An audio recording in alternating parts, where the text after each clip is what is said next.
Costa Rica a través de un piano. Costa Rica es un país de contrastes y fusiones. Su música, como es el caso de la mayoría de sus manifestaciones culturales, es una mezcla de ritmos que llegaron de muchas partes. Gracias a su ubicación geográfica y a la conformación de su pueblo, Costa Rica tiene una serie de ritmos que han confluido y se han fusionado para dar origen a nuevas expresiones musicales de carácter autóctono. La música de nuestro país incluye diversas manifestaciones culturales propias que abarcan tanto la música como las danzas, las leyendas y las tradiciones. Hoy queremos representar nuestro país a través de las notas del piano y para ello nos acompaña el doctor Manuel Matarrita Venegas, docente e investigador de la Escuela de Artes Musicales de la Universidad de Costa Rica, pianista y compositor. Manuel, bienvenido a Conciencia. Le agradezco mucho que haga un espacio de su agenda, de su apretada agenda, para compartir con nosotros este programa.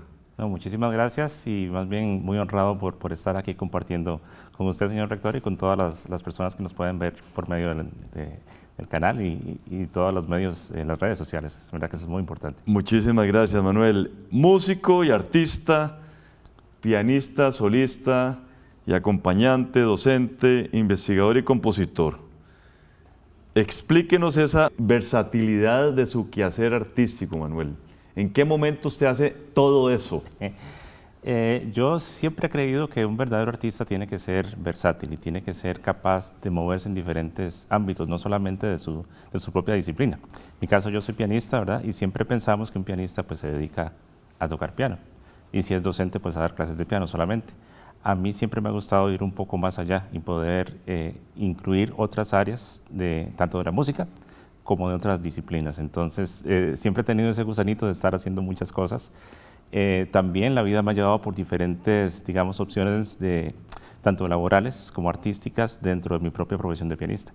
Entonces, he sido solista en recitales solo, valga la redundancia, también solista con orquesta, acompañante, colaborando con otros músicos. Y la composición es algo que surgió bastante, digamos, tarde en mi carrera. Cuando cumplí 40 años fue que empecé a componer. Y no fue que lo había dejado, digamos, pospuesto, sino que fue algo nuevo que surgió. Nunca me había visto como creador, como compositor. Y de repente, a esa edad, pues quise hacer una pieza para piano, sin tener estudios de composición, porque creo que los conocimientos para crear, que bien se pueden aprender en la academia, también se pueden aprender de la propia práctica. Entonces, después de muchos años de ser pianista, de ser pianista acompañante y de conocer el repertorio, una gran cantidad de repertorio, fue que me tiré a la pista, como dicen, ¿verdad?, a componer, y es algo en lo que he estado dedicado en los últimos 10 años. Yo siempre he admirado y le tengo un tremendo respeto a ustedes, artistas y músicos. ¿Cuántas horas de piano al día, Manuel? Eso va variando con la edad, porque cuando uno es más joven y tiene toda la energía, y además es igual que cualquier proceso, digamos, de la vida, que mientras es más joven uno puede tener más energía y más tiempo para hacerlo. Entonces, cuando era joven estudiaba hasta 8 horas al día, cuando era muy joven. Ya después vienen las obligaciones y bueno, también uno se va haciendo más viejo, ¿verdad? ¿Un promedio diario? En la actualidad. ¿Actualmente? Varía, depende de las ocupaciones que tenga, pero yo diría que al menos 3 horas al día. Al menos 3 horas al día. Al menos 3 horas al día. ¿Usted ha sentido, conforme avanza la edad, que los dedos se van poniendo más lentillos o algo por el estilo? ¿Eso es una realidad que ocurre con cualquier pianista? Sí, sin duda alguna, no solamente por la cuestión ya anatómica de la edad, ¿verdad?, sino también por el tiempo que uno puede dedicarle. Entonces, ya hace falta estar en mantenimiento, ya si uno pasa varios días sin tocar piano ya se siente. Siempre sucede, digamos, en el receso de fin de año, cuando uno regresa ya uno siente que algo ha pasado. Entonces hay que estar en forma, como cualquier atleta, como cualquier persona que tenga que estar en una condición física. ¿Y para ustedes no hay fines de semana? No. Nada más únicamente cuando usted no tiene acceso al piano es que no toca. Exactamente, sí. A veces lo primero que hago es tocar piano en las primeras horas del día o en la noche, que es cuando tengo tiempo, pero siempre tengo que estar activo. Manuel, usted tiene un especial interés por el repertorio costarricense e iberoamericano. Y hay muchas obras, ¿verdad? En su vida de producción. Por ejemplo, el libro Canciones Populares Costarricenses. Yo le voy a ir mencionando algunos libros, algunos discos, y usted me hace comentarios con respecto a este libro. ¿Qué lo llevó a usted a hacer este libro? Sí, durante mucho tiempo sentí que había un vacío, digamos, en la programación de música costarricense, en los recitales de los estudiantes de canto, sobre todo, digamos, en el ámbito lírico. Nunca ha habido una producción muy grande de canciones, digamos, de concierto, pero existe un gran acervo de canciones populares, por mencionarles alguna, Luna Liberiana, Caña Dulce, todas esas canciones tradicionales que no estaban en los programas de concierto porque no existía una, digamos, versión un poco más estilizada para canto y piano. Fue así como surgió esta idea de hacer un compendio de estas canciones. Eso surgió en el año 2008, se publicó en el 2009, gracias a la editorial de la Universidad de Costa Rica, y pues ha tenido mucho éxito. Desde entonces se ha replicado muchísimas veces, muchísimos cantantes líricos las tienen ya en sus repertorios, y creo que eso ha sido un aporte importante. Eso es arreglos suyos. Arreglos míos, arreglos exactamente. Suyos. Son las canciones tradicionales, pero que están estilizadas para que sean en un formato de concierto. También se pudieron grabar. ¿Cuántas canciones tenemos en este libro? En la primera edición fueron 13, pero después he hecho más arreglos, entonces ya como por 25. Qué maravilla. Hablemos de discos. Una milpa y buenos güeyes. Sí. Con G. Sí, esa es una frase de Caña Dulce, que siempre me llamó mucho la atención porque es como el ideal de esa época, ¿verdad? De tener una vida sosegada en el campo con una milpa y buenos güeyes. Y ese fue el título de este primer disco que hice en solitario, que son selecciones de música costarricense para piano, algunos de esos arreglos que los hice para piano, otras canciones originales. Y por ejemplo está El Duelo de la Patria de Rafael Chávez Torres, el Vals Leda de Julio Fonseca. Era como un compendio de música costarricense para piano. Ese fue el primero que hice. Qué belleza, qué belleza. Vamos a hacer una pausa, ya regresamos con todas y todos ustedes. A la edad de 8 años, el pianista y compositor Manuel Matarrita ingresó al programa de etapa básica de música de la Universidad de Costa Rica.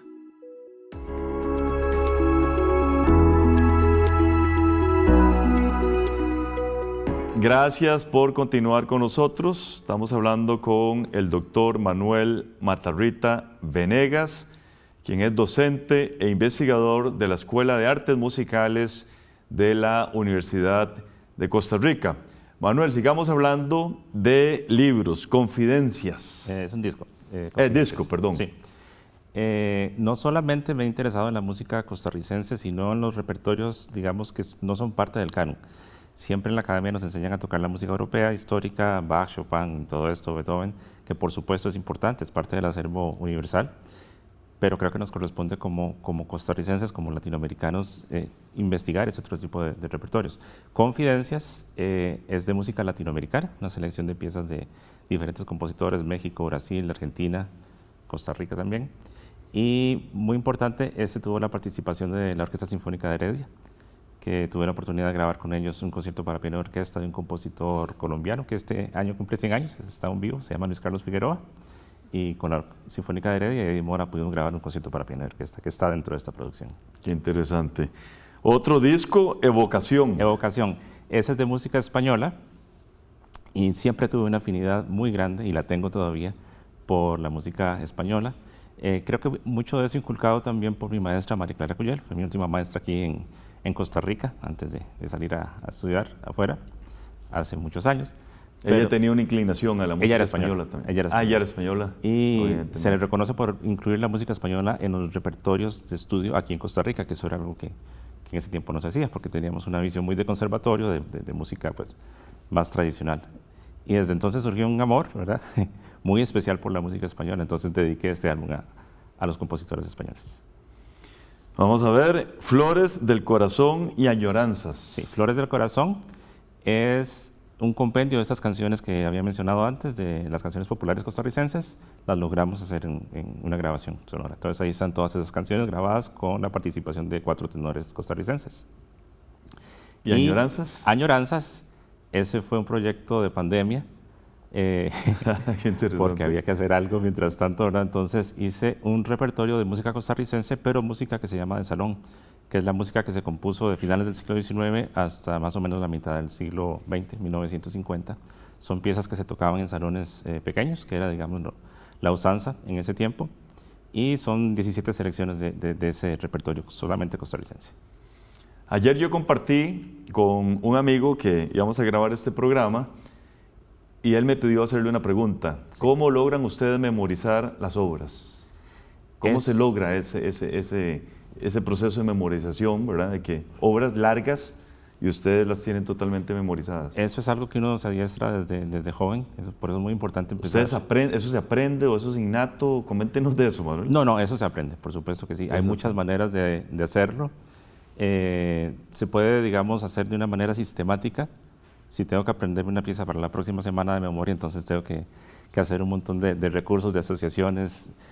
La manera más natural es estudiar una pieza por un tiempo prolongado, varios meses, entonces uno se la llega a aprender, digamos que de manera automática, pero a veces también hay que utilizar un tipo de estrategias, tanto físicas, visuales, mentales, de análisis musical. O sea, todo eso se combina, hasta incluso auditivas, pero es algo que se desarrolla, es algo que aprendemos a hacer desde jóvenes.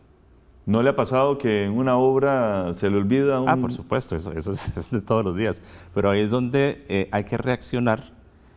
Pueden pasar dos cosas. Uno, la memoria muscular le dice que algo pasó y entonces inmediatamente el cerebro sabe qué hacer, ¿verdad? Se ubica, pero a veces no sucede eso. Depende si uno está con mucha presión o algo sucedió o una distracción muy importante. Entonces es cuando hay que utilizar el análisis. ¿A dónde estoy? ¿Qué es lo que sigue? Entonces tengo que pensar en ese momento. Y obviamente ustedes improvisan. Ustedes improvisan para que la gente no se dé cuenta de... Esa es una solución. Esa es una solución. Sí, mientras uno puede llegar otra vez al punto donde está. Pero eso sucede en una fracción de segundo, ¿verdad? Claro. Y hay que reaccionar muy rápido. Pero sí, estamos adiestrados para eso. Y me imagino que los nervios es otro factor en contra también. Por supuesto que sí. O ya no hay nervios, Manuel, cuando usted está en el Teatro Nacional o en algún otro teatro importante tocando. Sí los hay, pero debo decir que menos que cuando era joven. Lo controlan, sí, muchísimo más. Qué envidia. Bueno, sigamos con retratos, con el trompetista Juan Carlos Mesa. Sí, ese fue un proyecto de Juan Carlos Mesa. Es un proyecto personal, pero él me invitó a participar porque era música costarricense para trompeta y piano. Todas son grabaciones de obras que nunca se habían hecho, nunca se habían grabado, ¿verdad? Existían, digamos, en el repertorio para trompeta y piano del país, pero no existía, digamos, un registro sonoro. Entonces él lo quiso hacer, también es un proyecto de pandemia y yo encantado de colaborar. Y muy especial también porque hay una pieza, una obra original mía que escribí para Juan Carlos y que la pudimos incluir en ese. Qué bien, qué bien. Y terminamos con Aires de Navidad. Aires de Navidad. Una recopilación que usted hace de cantos navideños, pero costarricenses. Costarricenses, sí. Igual, nadie diría que eso existe, ¿verdad? Que son muy pocos. Son muy pocos y están como, digamos, diseminados. Existen compositoras como Brunilda de Portilla, Rocío Sanz, que son, digamos, reconocidas como precursoras del villancico costarricense, que se llama así, pero no existía una grabación en esta versión de piano y canto. Es un proyecto que tenía en mi cabeza desde hace mucho tiempo, pero el año pasado dije, ¿por qué no lo hacemos ahora? Entonces, por dicha tuve la colaboración, fueron 21 cantantes líricos, todos accedieron inmediatamente. Y bueno, también hubo parte de mi cosecha, la mitad del disco son canciones mías, son composiciones mías con textos, eso sí, de poetas costarricenses, todos relacionados con la Navidad. Qué belleza. ¿Dónde se consiguen estos discos, Manuel, ahora que ya nadie vende discos? Ese es el punto. Bueno, todos están en plataformas, en todas las plataformas los pueden encontrar, en Spotify, en Apple Music, en YouTube. Para el de Aires de Navidad hicimos una edición, digamos, física. Lo que pasa es que salió a finales del año y es difícil encontrar una plataforma para distribuir.